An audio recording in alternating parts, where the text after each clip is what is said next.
Yan, ito pala yung ginawa namin kanina ng grade 4. Naglagay ng dye sa tubig, then ito, naglagay kami ng flower.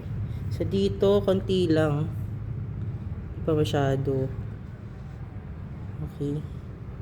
Dito, kulay red. Hindi masyado. Ayan, yung rose, nagkakaroon na ng kulay.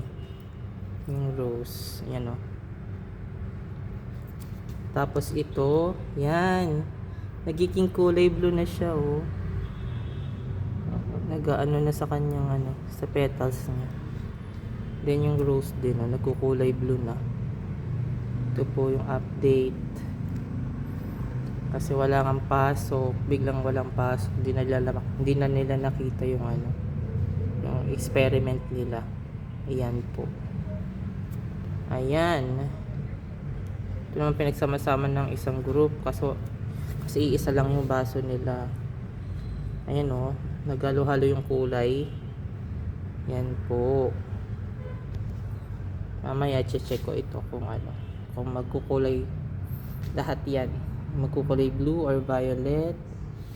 Check ko na lang mamaya. Yan lang po guys, update.